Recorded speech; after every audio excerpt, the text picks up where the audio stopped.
where tracking complex data feels as effortless as checking the time. We pull a phone from our pocket, tap a screen, and expect to see exactly where our packages or our flights are, anywhere in the world. Looking at this interface, we see a perfect example of that expectation.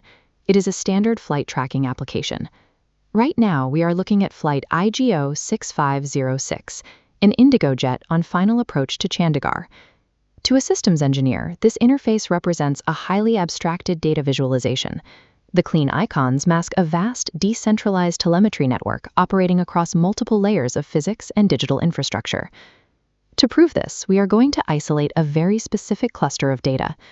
Look down at the bottom right quadrant of this screen, specifically the blocks for barometric altitude and ground speed.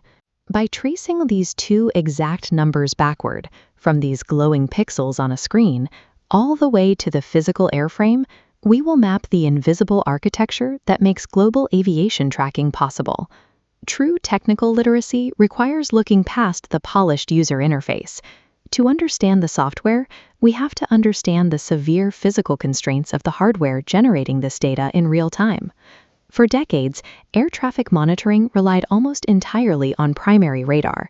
Ground stations fired massive radio waves into the sky and waited for them to bounce off a metallic hull and return. It suffered from limited range, high latency, and crucially, it provided no internal telemetry. The radar only knew an object was there, not what the aircraft's onboard computers were calculating. Modern aviation reversed this using a protocol called ADS-B. The plane uses a GPS satellite constellation to triangulate its exact 3D position. Then, twice every second, the transponder fires an unencrypted radio signal at 1090 MHz, packed with those precise coordinates. The tracking app functions by querying a massive database of crowdsourced ground receivers, often run by hobbyists with cheap antennas, who are passively listening to those unencrypted radio bursts. Globally, millions of these data packets are captured, aggregated, and processed by servers in near real time. The map visualization we see on our phones is an aggregation of self-reported coordinates. It is the direct result of aviation shifting from centralized ground surveillance to decentralized airborne broadcasting. Returning to the interface, let's examine the first specific telemetry point, ground speed, currently reading 282 kilometers per hour. Ground speed is a strictly absolute metric. It is the geometric velocity of the aircraft across the Earth's surface. The ADS-B system derives this mathematically by tracking the changes in the plane's GPS coordinates from one second to the next. But geometric velocity across the ground ignores a critical variable required for actual flight physics, indicated airspeed. Airspeed measures how fast the physical air mass flows over the wings. An aircraft fighting a massive headwind has high airspeed, but low ground speed.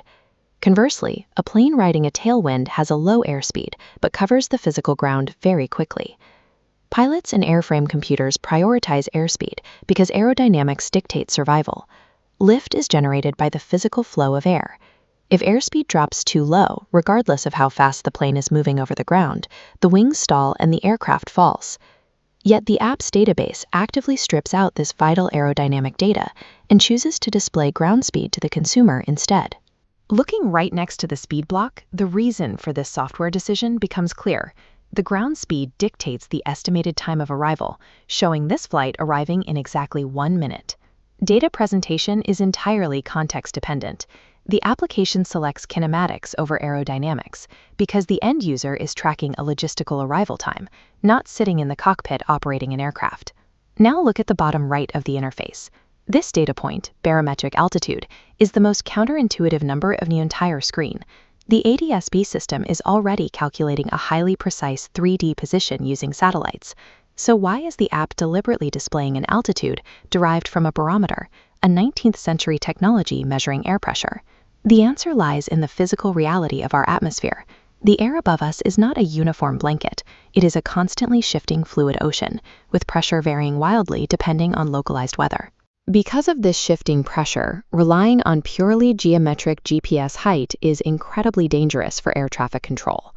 Two planes flying at the exact same GPS altitude could experience vastly different aerodynamic realities if a high-pressure system rolls in. Instead, the aircraft measures the air outside. Ambient air flows over a flush, circular metallic sensor embedded in the hull, called a static port. Above a certain transition altitude, every commercial aircraft in the world calibrates this sensor to a single fictional baseline, standard atmospheric pressure, exactly 1013.25 hectopascals. This creates flight levels. Planes stop flying at a fixed distance from the dirt and start flying along shared layers of air pressure. If pressure drops, all planes in that airspace ride the descending isobar together, maintaining safe vertical separation. But our specific flight, IGO 6506, is descending through 2,875 feet. It is on approach to land. So the pilots have switched off the global standard and calibrated their barometer to the exact local pressure in Chandigarh, aligning their instruments perfectly with the physical runway elevation. That specific local pressure reading is processed by the onboard air data computer, converted into digital telemetry, and injected into the 1090 MHz radio broadcast we discussed earlier.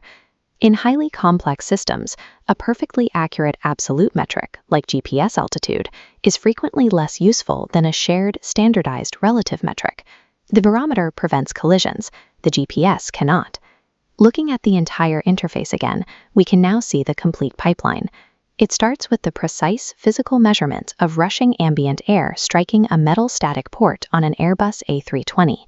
That physical pressure is digitized in the avionics bay and bundled with highly precise satellite coordinates to form an ADS-B hex message block. The block fires outward as an unencrypted radio wave, hitting a terrestrial receiver in Punjab.